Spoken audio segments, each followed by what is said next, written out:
কিরে, কেমন আছিস? জি ভালো। আমার স্ত্রী। আসসালামু আলাইকুম। ওয়ালাইকুম আসসালাম। বসেন না, বসেন।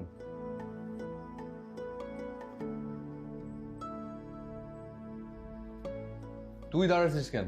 বস। না স্যার, আমি দাঁড়াই, কোনো অসুবিধা নেই। বস।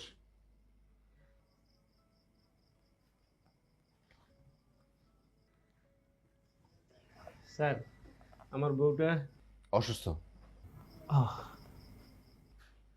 শরীরের অসুখ না হয় আলো দিলে সারিয়ে দিলাম, সেটা ঠিক আছে, কিন্তু কারো মনের অসুখ আমি সেটা কিভাবে সারাবো বলতো? ভাবি, আপনার সমস্যা শোনার আগে একটা গল্প বলি, শোনেন। একটা গ্রামে না দুটো শিশু ছিল, তারা একসাথে পড়তো। একজনের বাবা ছিল অবস্থা সম্পন্ন গেরস্থ, আর আরেকজনের বাবা ছিল বটতলার এক চায়ের দোকানদার।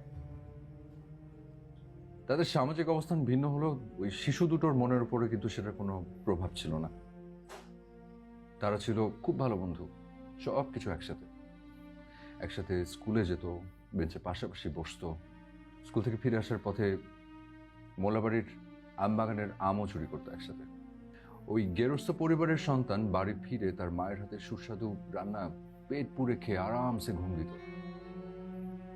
আর চায়ের দোকানদারের ছেলেটা স্কুল থেকে এসেই চলে যেত ওর বাবার চায়ের দোকানে। অবশ্য দোকানে বসে ছাড়ার কোনো উপায়ও ছিল না, কারণ কারণ তার বাবা ছিল যক্ষ্মার রোগী। তাই কোনো রকমে একটা কিছু পেটে দিয়ে সেই বাচ্চা ছেলেটা দুপুর থেকে রাত অবধি চায়ের দোকানে চা বিক্রি করত। ছেলেটা যখন ক্লাস 5 উঠলো, তখন হঠাৎ করে তার বাবা মারা গেল। বাস, ছেলেটা পড়ে গেল অথৈ সাগরে। ঘরে মা, বোন আর অনেক অনেক সমস্যা পাশে রেখে ওই পড়াশোনা চালানোর মতো বিলাসিতা সেটা দেখানো তার পক্ষে আর সম্ভব হলো না।